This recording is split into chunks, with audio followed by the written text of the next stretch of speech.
Boa noite, pessoal. Vamos analisar um pouco o Ibovespa, que é o índice futuro, o mini índice futuro. Hoje, sábado, 7 de maio, 8 horas da noite. O índice no mês de abril, esse é o gráfico mensal do índice, fechou com uma grande barra de baixa, encobrindo a barra de alta do mês de março, formando o primeiro primeiro topo mais alto aqui. Vou botar uma barra de estudos, que provavelmente eu vou precisar. Barra de estudos.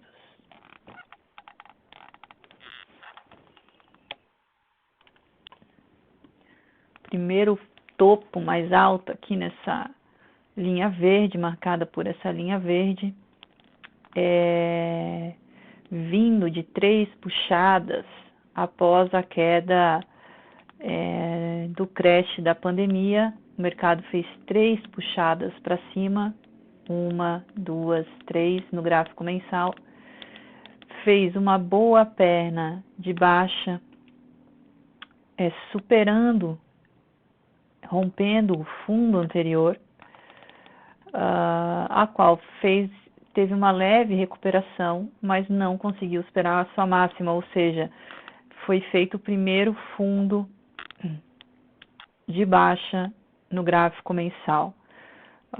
Pode-se pensar, formou um ombro, cabeça, ombro, não importa. O que importa é que ombro, cabeça, ombro, padrão de reversão, nada mais é que um fundo mais baixo, um topo mais baixo que o anterior. E veja só que ao mês de abril, a mínima do mês de abril foi exatamente o fundo anterior, se a gente pensar que isso aqui é um ombro, o fundo do ombro anterior, tá?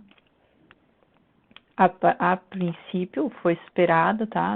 A gente ainda está no começo do mês, tem muita coisa para acontecer, mas com essa barra de baixa, a probabilidade dos vendedores melhora bastante de pelo menos vir testar o último fundo, que é aqui nessa barra 11 e 12, tá?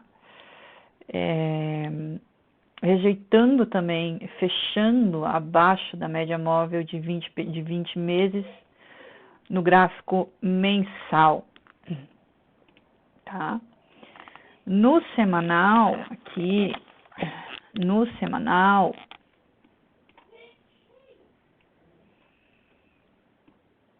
estamos dentro de uma grande lateralidade. Essa perna aqui talvez possa ter indicado que a gente está dentro dessa lateralidade ainda aqui, mas rejeitou bem forte os preços aqui em cima, formando gaps de baixa. Isso está geral no mundo todo, tá? Todas as bolsas do mundo em queda, bancos centrais aumentando taxa de juros, a preocupação com o dólar, a preocupação com a economia americana. Então os preços das ações têm caído realmente, e isso se reflete também, isso aqui ajudou também com o fechamento da China, né? Dando uma piora no setor de commodities, na nossa logística, como o nosso mercado brasileiro, ele é muito forte em commodities, então isso prejudicou também aqui, né? Deu uma preocupação no mercado em relação às exportações de commodity, acentuou ainda mais a queda, junto com decisões de taxa de juros e tudo mais. Acontece que isso é uma perna bem forte de baixa, que não tem dado muito fôlego, né? Na 17 aqui, na semana, que foi a última semana de abril, março, abril, maio, abril, ela fez uma pequena sombra abaixo, mas fechou bem forte, Essa semana já teve uma sombrinha um pouquinho maior, então sombra embaixo, sombra acima. Mais ainda, no semanal, uma força vendedora muito forte.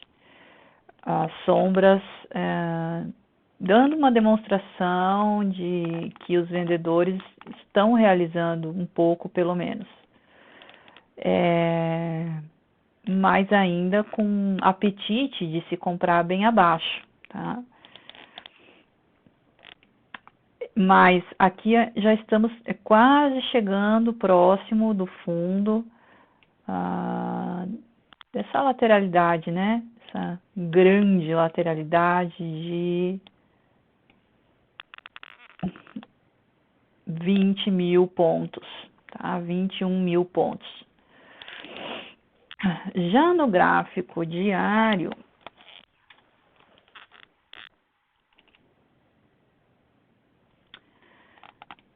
você veja que aqui ele já começa a perder um pouco de força de baixa. A 81 ela supera, né, a máxima, mas é bastante vendida, fechando na sua mínima. Isso foi diário esse, foi o último pregão de abril, fechando forte para baixo. A 83 já foi um doji, a 84 foi a primeira. Aqui a gente teve uma mudança,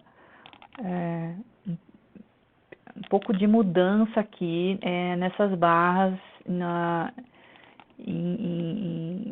nas negociações dos players, porque nessa 84 aqui já fechou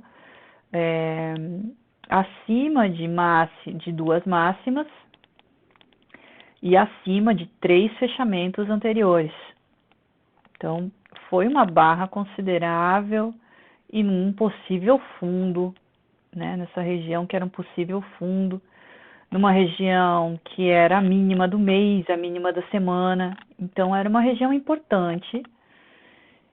E já no outro dia, foi quando esse aqui foi dia 5 de maio, na quinta-feira, ele já abriu com gap de baixa, já veio vendendo com urgência, veja que não tem sombra acima, teve urgência nas vendas. Só que mais uma vez encontrou certos compradores aqui embaixo. Essa queda pode parecer um pouco até climática, mas esse clímax aqui está mais parecendo que vai fazer uma pausa e ainda aí talvez um pouco mais para baixo, porque está forte. Mas aqui já está encontrando vendedores. Então,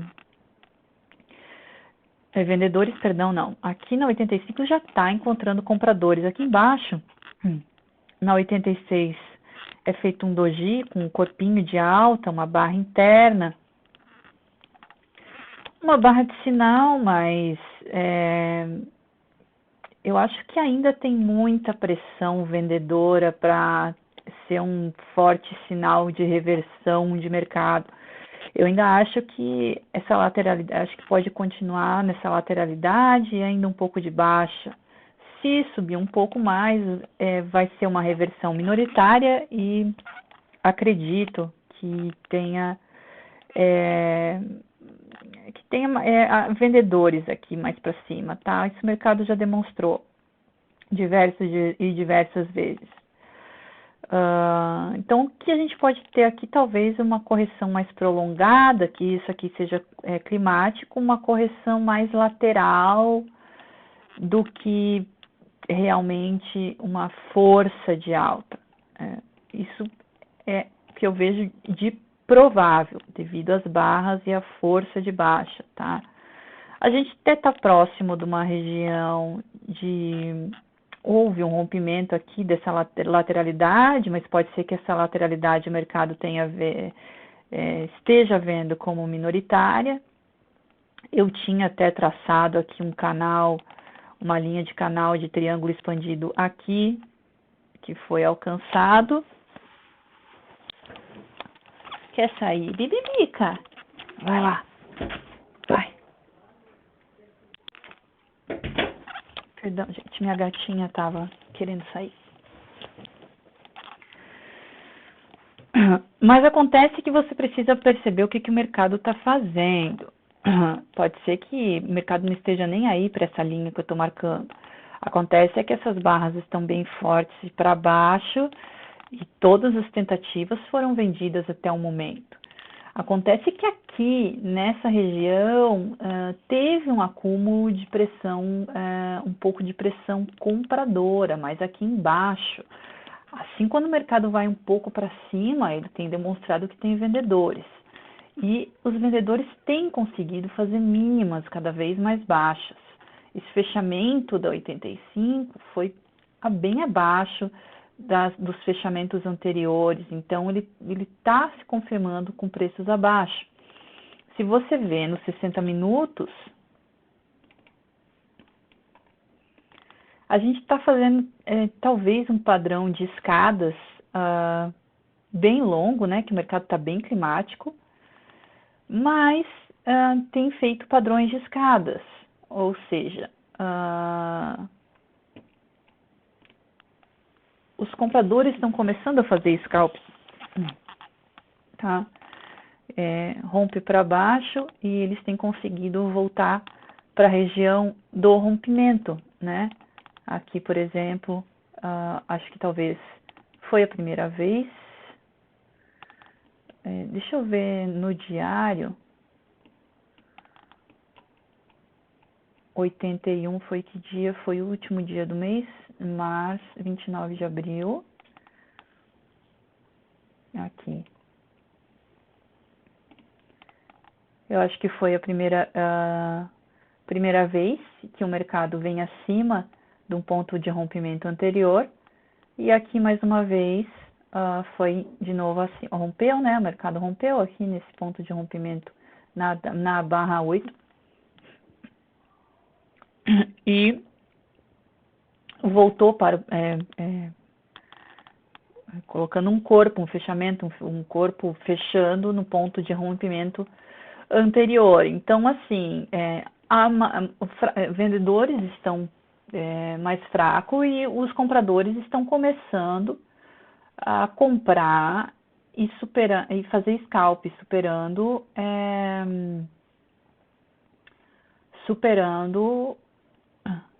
os rompimentos, né, que o mercado tem feito.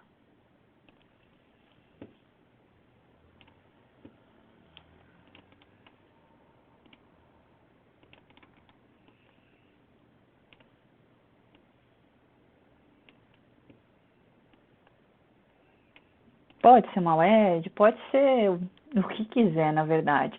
Aqui ele lateralizou, a gente já está lateral por algum tempo. Após aquele clímax que a gente tinha conversado sobre gaps gaps de medida e gaps de exaustão, que foi neste dia aqui, foi no dia 5, houve um gap de exaustão, que foi esse aqui, que foi testado, tá? E geralmente quando ele supera os gaps de exaustão, pode ter um movimento projetado para cima desse gap, que foi o que aconteceu desse gap aqui de exaustão, chegou até os 100% ali em cima nessa região, aonde fez um topo duplo e voltou para baixo. Então, aquela probabilidade maior que faria uma lateralidade após um clímax aconteceu, né? E a princípio nós estamos dentro dessa lateralidade, desses dois pontos verdes. Deixa eu tirar essas linhas que eu tinha marcado nos 60 minutos, porque senão eu não quero muita linha no meu gráfico. O que eu tinha marcado? Essa linha de triângulo expandido que eu tinha marcado no mensal, também no semanal, também não quero. Mas o que a gente tem aqui hoje é uma lateralidade uma pequena lateralidade de 2.300 pontos. E agora, e esse é o meio dessa lateralidade. Então, pelo que o mercado vem vindo, fazendo, eu acho que temos a probabilidade de um rompimento para baixo, mas como nós estamos num padrão de escadas, ele volta, né, para os pontos de rompimento anteriores, né, ele tem voltado para os pontos de rompimento. Então aqui ele rompeu, e eu acho que ele até falhou voltou, né, mas fez um doji. Pelo doji e por sombras abaixo, eu acredito que ele vai continuar nessa lateralidade. Se for um pouco mais para cima, há vendedores. Então, eu acredito que na segunda-feira, se não houver nenhuma notícia bombástica ou algo que mova realmente o mercado, que faça ele cair mais ainda, eu acho que essa lateralidade aqui, ela deve permanecer por algum tempo e as tentativas de rompimento vão falhar e voltar de novo para dentro da lateralidade. O rompimento tem um pouco mais de probabilidade de ter sucesso aos rompimentos para baixo, porque o mercado está em baixa. E tem muito cuidado com os rompimentos de alta, porque ele pode ir bastante para cima e voltar para baixo, que é o padrão de escadas, que você acha que o mercado vai reverter e no fim não reverte e volta para dentro. Então, como o mercado está bastante esticado, pode ser que ele faça uma esticada boa para dentro, né? Para dentro, eu digo assim, de volta aqui para o ponto de rompimento, vá bastante aqui para cima e pode prender compradores nessa região e descer de volta para a lateralidade. Temos ainda espaço aqui para baixo, talvez os compradores tentem encontrar um fundo duplo nessa região aqui para tentar retomar a alta do mercado no mensal. Sim, pode ser que os compradores tentem uma retomada nessa região. Tá certo? Então, pessoal, o mercado está bem esticado. Entrem realmente só no que for bom, se achar que é necessário o risco, porque o mercado tão esticado assim, o risco acaba sendo grande. Mas dá para ganhar bastante dinheiro. Sucesso a todos e bons trades!